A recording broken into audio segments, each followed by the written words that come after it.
In a move that caught a lot of people by surprise, Nokia has extended its range of phone platforms, with MIMO 5 announcing the N900, designed as an internet tablet first and a phone second, but with top-end specs including a 3.5-inch WVGA touchscreen, an ARM Cortex A8 600 MHz processor, that sounds good, with 256 MB of RAM and 768 MB of virtual memory too, 5 megapixel camera and a 3-line QWERTY keyboard. Impressive stuff, and I'll have one for review in October.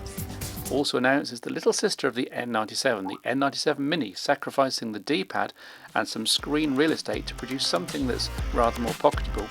Let's hope the software is a little more mature than the N97's was at launch. Significantly, Nokia has talked of a whole new memory map, and that the software will arrive in N97 firmware next month. Fingers crossed. Samsung is reportedly about to release the Galaxy on the public at large. It's Samsung's first Android-powered smartphone. It's only 12mm thick, has a 3.2-inch AMOLED touchscreen, 5 megapixel camera and 8 GB of internal memory plus microSD expansion. There are the usual Google services plus a GPS to let consumers use Google Maps with latitude. Look out for this in a review shortly. More interesting data from the smartphone world analysts. Essentially, Nokia's world market share is down 2.4% year on year to 45%, despite shipping over 3 million more units, a total of 18.4 million smartphones. RIM improved slightly to 18.7% market share, while Apple is now in third place at 13.3%. Notable is the fact that Nokia still outsold RIM, Apple, fourth place HTC and fifth place Fujitsu combined, so as ever it's business as usual at SPU. In terms of worldwide platform OS market share, Symbian OS was down 6% at 51%, RIM was up at 16%, iPhone OS up at 12%, and Windows Mobile was down at 9%. Android's share was under 2%, showing how far this still has to go to make a serious impact.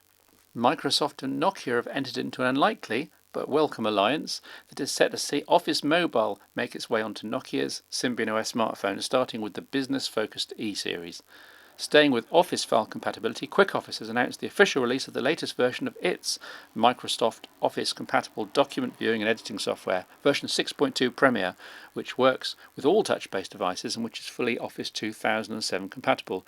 In addition, all existing S60 devices will receive a free upgrade to the latest version, though the view-only client obviously remains view-only. See the Quick Manager or Update section of your QuickOffice application.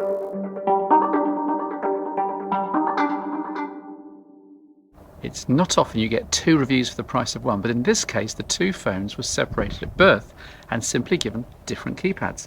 Nokia's new E52 is the very latest in their attempts to miniaturise the standard keypadded S60 smartphone, while the E55 is more of an experiment with the so-called half QWERTY system with 2 letters per key.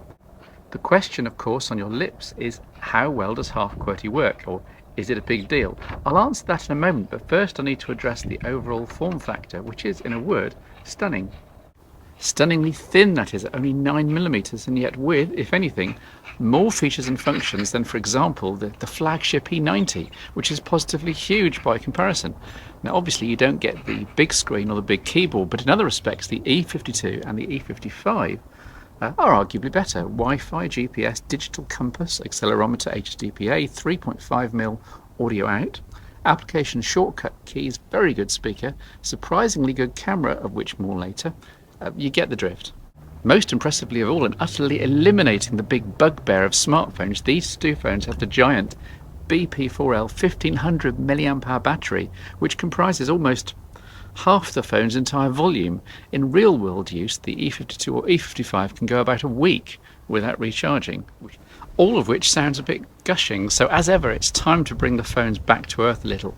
The camera in each is Nokia's new extended depth of field, that's EDOF 3-megapixel unit, by using a specially modified lens that focuses the RGB components of light of each image at different distances, and then advanced digital techniques to recombine them. In good light you can end up with crisp photos that need no focusing because everything's in focus all the time, making taking photos as easy as point and shoot.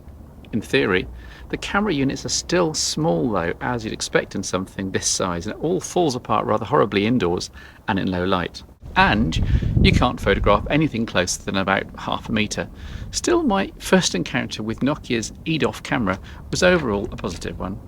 and this is video recording on the E55. It's VGA resolution, 15 frames a second, and not at all bad, if I may say so. And so to the unique selling points of each, the keypad and keyboard. The E52 follows the E51 before it in providing a beautifully ergonomic standard keypad for anyone happy entering text in T9 fashion. Do note, however, that the current graphite colour scheme is pretty horrible, in that it's almost impossible to read the key legends in many light conditions. The E55's half QWERTY system is new for Nokia and, to be honest, works beautifully for 95% of the time. Entering general prose is almost as fast as when entering text on the E71's thumb keyboard. However, some words get my fingers in a muddle with multiple taps on the same key needed, and punctuation is not trivial. Entering a comma after a word is usually at least 5 key clicks. And there's the usual hassle of having to enter names and places and anything not in the immediate dictionary. Both E52 and E55 have so-called word completion, but I just can't get on with this. Most long words in my vocabulary have an almost as long word that gets suggested first, and it's almost as much hassle accepting this and then backspacing and fiddling about to add an extra letter or two than it is to simply type the whole word longhand in the first place. Neither system is a patch on real QWERTY. What you see is what you type keyboard, in my view. But hey, it's nice to have the choice of both input systems. Just don't buy one and then change your mind.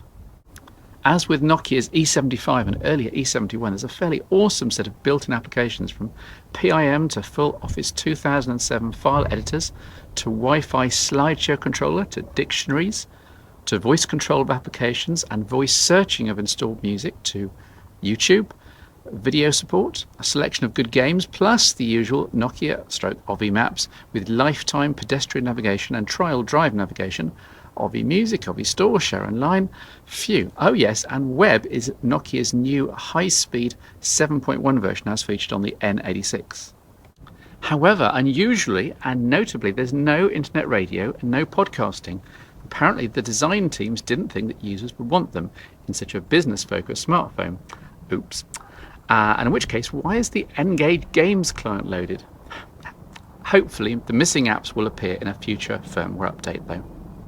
But overall, a very full set of built-in software on these two devices. I honestly can't think of many third-party applications that most users would need to add. Considering the form factor, there's a huge amount in the E52 and E55. These won't be for the touchscreen media phone brigade, but for everyday use by a mobile professional, I don't think you could ask for very much more. Oh, and a buying tip: if you go for the E52, do wait for Nokia to come out with a version with a black keypad. You won't regret it.